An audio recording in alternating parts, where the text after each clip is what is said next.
vous fais donc une petite vidéo suite donc à mes stories que je vous ai fait sur Insta. Donc je me suis dit, comme on est en confinement, ben, pourquoi pas faire une vidéo un petit peu plus pro pour vous expliquer un petit peu pourquoi je suis contre les huiles. Donc ne soyez pas trop dur, ne me jugez pas trop, c'est ma première. Hein.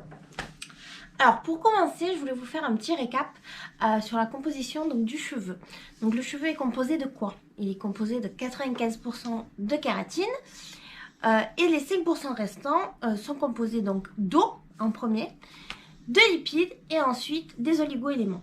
Bien sûr, ce qui est en premier, c'est donc la kératine. La kératine est essentielle donc à notre cheveu, c'est notre construction, c'est notre force. Quand il n'y a plus de kératine, quand le cheveu est trop endommagé, donc très abîmé, voire brûlé par des produits chimiques ou autres, eh ben c'est l'étanchéité qu'il n'y a plus en fait. Donc c'est comme dans la maison, quand il n'y a plus d'étanchéité, donc on a des fuites. Eh ben le cheveu c'est pareil, quand il n'y a plus de kératine, le cheveu il est mort et là il va falloir donc le reconstruire. Ensuite, il va venir donc l'hydratation, donc l'eau. L'eau compose donc de notre cheveu et elle est essentielle. Et puis après viendra la nutrition en dernier qui est infime.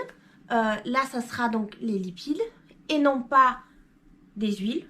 Attention, donc ce n'est pas parce que l'huile est un corps gras que on va le donner à notre cheveu. Je vous expliquerai mieux après.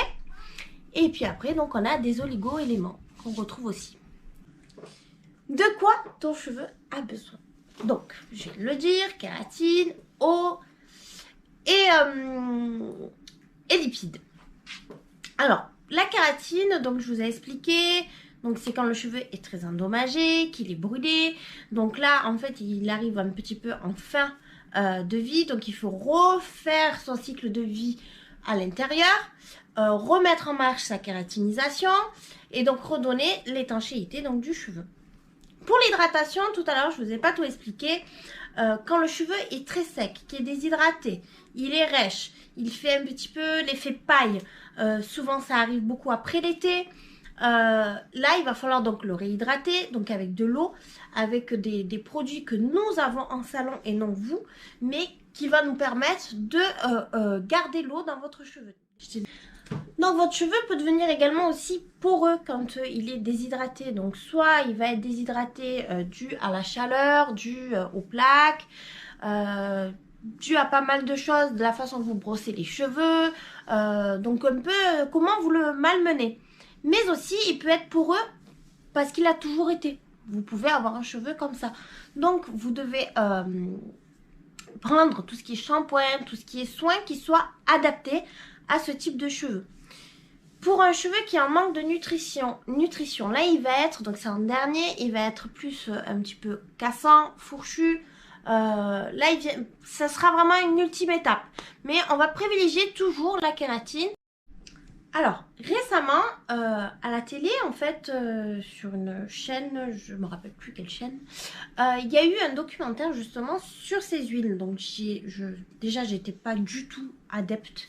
Mais alors là, quand j'ai vu ce documentaire, mais encore pire, c'est hors de question que je conseille une de mes clientes de mettre une huile sur ses cheveux et même, je dirais, sur sa peau. Parce que je comprends vraiment pas en quoi l'huile va être hydratante en fait.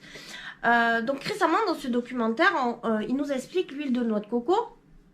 Donc vous avez l'huile vierge et vous avez l'huile raffinée. Donc pas l'huile, c'est pas l'huile raffinée où on dit qu'elle est meilleure. C'est l'huile raffinée raffinerie. C'est pas la même chose. Donc en fait, la noix de coco, en fait, la production de cette huile, elle se fait essentiellement en Thaïlande, aux Philippines et en Indonésie. Pardon, j'ai oublié. Et en Indonésie. Donc dans ces trois pays-là, se fait pratiquement la plus grande partie de la production. Donc ils vont produire l'huile vierge, l'huile raffinée. L'huile vierge, elle va être produite à partir de 100% de la chair de noix de coco. Donc après, il sépare le lait, la crème et il viendra seulement donc cette huile. Donc pour eux, ils disent même que c'est de l'or blanc cette huile parce qu'elle est vendue à un prix, je vous le mettrai en bas, je ne me rappelle plus, mais l'huile raffinée qui est l'huile de copra. Alors, l'huile de copra, donc l'huile dite raffinée, elle est produite donc à partir d'épluchures de la noix de coco. Et aussi, en fait, ces noix de coco, donc l'huile vierge, j'ai oublié de vous dire, donc je reviens juste 2 minutes en arrière. L'huile vierge, donc la chair de la noix de coco, une fois qu'elle a été, la noix de coco a été épluchée, la chair, il faut qu'elle se passe 48 heures de suite après. Elle a excédé les 48 heures, elle n'est plus vierge. Donc il faut aller très vite, donc c'est ce qu'ils vous montrent dans ce reportage, sinon ça n'est plus du tout la même huile. Donc disons 48 heures. Toutes celles qui ne sont pas passées parce qu'ils n'ont pas eu le temps, ils la laissent sécher au soleil. Or, de là, il arrive la moisissure, les champignons. Donc ils prennent cette chair qui a moisi, où il y a des champignons. Je ne peux pas vous mettre des photos et des vidéos parce que comme c'était un documentaire, donc du coup, je me répète, ils prennent donc cette chair qui est en train de pourrir, en fait, ces épluchures, et de là, ils vont fabriquer cette huile. Là, c'est une huile qui est très noire, qui sent très mauvais. Ils vont devoir l'additionner à des produits chimiques pour qu'elle devienne plus raffinée, justement. Donc, vous allez avoir, justement, ces deux types d'huile qui ne sont plus les mêmes. Une qui est vendue un pesant d'or et l'autre qui est vendue, pas un pesant d'or et qui est vendue, justement, en fait, pour les industriels. Donc, ce que vous mettez sur vos cheveux, ce n'est pas l'huile vierge. Quand on vous dit que c'est de l'huile vierge, elle n'est pas à 100%, en fait. C'est pas possible. Elle n'est pas vendue dans les cosmétiques. Elle n'est pas vendue dans tout ce qui est distribution. Dans les huiles que vous achetez, dans les produits cosmétiques, il y a aussi ceux qui mélangent avec de l'huile de tournesol. Donc je vois pas qu'est-ce que l'huile de tournesol va avoir un bienfait dans votre cheveu à part vous les frire. Je vois... Enfin, si vous avez déjà fait un test, enfin, suis-je bête, vous avez déjà fait un test, vous l'avez déjà tous fait, dans la cuisine, dans n'importe quoi, mettez de l'eau, mettez de l'huile dedans, elle se mélange pas. Donc votre cheveu, qui a de l'eau dedans, qui a certes des lipides, mais non pas des huiles, qu'est-ce que vous venez mettre des huiles dedans? Vous êtes en train de créer un film imperméable par-dessus, et là l'eau ne peut plus rentrer dans votre cheveu, donc votre cheveu ne peut plus être hydraté, au contact avec les plaques, avec la chaleur, avec l'oxydation de l'air, donc surtout avec votre sèche-cheveux et vos plaques, quand vous refermez à une température qui est souvent bien trop forte, puisque la température maximale que le cheveu peut supporter est de 180, et là vous mettez souvent, j'entends les filles, 220, 230, allez 200 degrés les plaques lissantes. Donc à ce moment-là, 200, vous faites retirer l'huile, quoi, c'est une nuggets. Pour dire quelque chose aussi qui m'a choquée d'ailleurs, c'est que la production de noix de coco donc dans le monde est de 3,6 millions de tonnes par an. Je me suis pas trompée. Et qu'en fait la production par les industriels, donc la demande sur le marché, elle est multipliée par 3 en fait. Donc c'est bien pour ça qu'ils vous mettent des huiles différentes, donc l'huile qui est raffinée et non pas la chair de la noix de coco. Mais même si vous mettez la chair de la noix de coco, en fait, même si vous mettez cette huile vierge, dans tous les cas, il est hors de question. Encore une fois, vous allez frire vos cheveux. Hors de question, c'est à bannir. Vous n'avez pas besoin d'huile dans votre cheveu. Attends. Bon, cette petite parenthèse de la production de la noix de coco est très intéressante, mais c'était juste pour vous faire part de quelque chose que j'avais vu récemment à la télé. Donc, je voulais vous en faire part en même temps.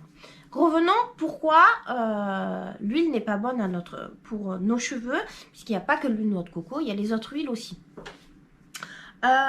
Donc, comme je vous ai dit tout à l'heure, la quantité d'huile que vous allez mettre sur votre cheveu, hebdomadaire pour certains, quotidien, enfin peu importe, une fois par jour, 2 fois, des bains d'huile toutes les semaines, le dimanche où vous vous gorgez complètement d'huile comme certaines influenceuses vous disent de le faire, là vous êtes vraiment en train de créer une barrière. Donc une barrière pour plusieurs choses. Le coiffeur va avoir un problème, c'est que le jour il va vouloir vous décolorer le cheveu, la poudre décolorante en contact donc avec l'huile qui qui est sur votre cheveu, puisque elle est par-dessus, elle ne s'en va pas, vu la quantité que vous mettez. Donc au contact, en fait, elle va chauffer cette huile, et donc vous n'avez qu'à la mettre n'importe où, une huile en train de chauffer, vous allez voir ce que ça va faire, elle va bouillir, et donc elle va brûler. Si vous faites une couleur d'oxydation, ou peu importe, une couleur de ton sur ton, bien sûr, c'est moins chaud, mais peu importe, puisqu'elle va quand même faire une barrière. Donc la couleur que vous voulez, si brillante, un cheveu avec une couleur qui ne dégorge pas, eh bien là, en fait, elle s'en va. La couleur ne va pas tenir.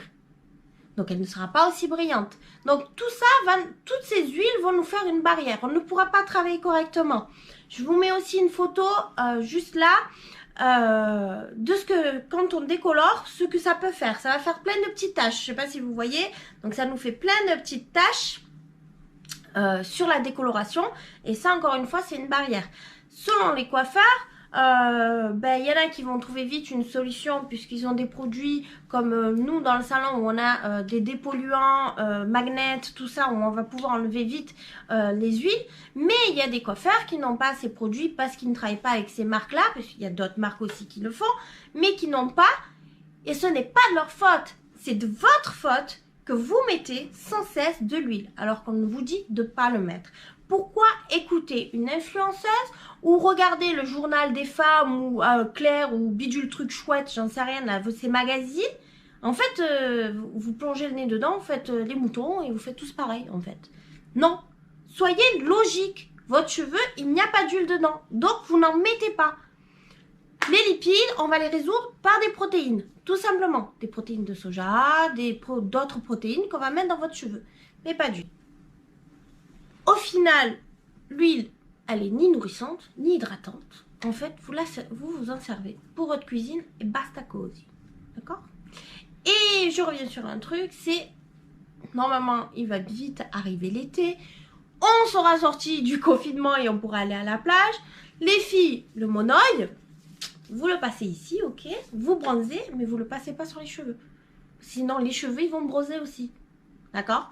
Et pour les blondes qui me disent que leur blond a énormément jauni ou que du coup on a décoloré et puis du coup ils sont redevenus jaunes très vite, votre huile est jaune. Attention. Donc pour résumer, je suis contre les huiles, mais vous faites ce que vous voulez en votre âme et conscience. Mais après, il ne faudra pas se plaindre. Moi, en tout cas, pour mes clients au salon, il est interdit que je fasse une décoloration sur un cheveu qui est de l'huile, puisque tous mes travaux techniques passent par un diagnostic adapté et une mèche test qui sera réalisée. Cette mèche test, je verrai à ce moment-là si la cliente me dit vrai ou pas, et je verrai la barrière que j'aurai. Donc, pour moi, c'est non. Je ne ferai aucun travail sur un cheveu qui est d'huile. Voilà. Puis de toute façon, aujourd'hui, on a beaucoup de produits de très très bonne qualité, de marques différentes pour s'occuper de nos cheveux. On a d'excellents coiffeurs. Il n'y a pas que des mauvais coiffeurs, il y a d'excellents coiffeurs et de partout. Donc c'est sûr qu'il n'y en a pas 10 par commune, bien sûr, mais il y a d'excellents coiffeurs, les filles, de partout. J'en connais plein sur Paris, Vernis, Vercane, et qui connaissent très bien leur métier et qui vous diront la même chose que moi. Donc de faire très attention à tout ce que vous mettez sur vos cheveux. Lors d'une prochaine vidéo, on essayera de voir, de parler un petit peu aussi des produits de grande surface qui sont très mauvais. Souvent on a le cas de personnes qui pensent que quand on vous dit non, pas la grande surface, c'est parce que vous pensez qu'on veut faire notre chiffre de vente. Nous on fait pas de vente, hein. Moi j'ai pas une CAP vente, je suis pas à Carrefour en train de faire de la vente. Moi je fais du conseil, je fais pas de la vente, c'est pas pareil. Donc ça n'a rien à voir quand on vous dit que la grande surface n'est pas bonne. On reviendra sur ce point là une prochaine fois. C'est que ce n'est pas bon pour votre cheveu et je vous le démontrerai. Donc je vous dis à bientôt. Et j'espère que ça vous a plu et que ça a répondu un petit peu à vos questions. Voilà, à bientôt.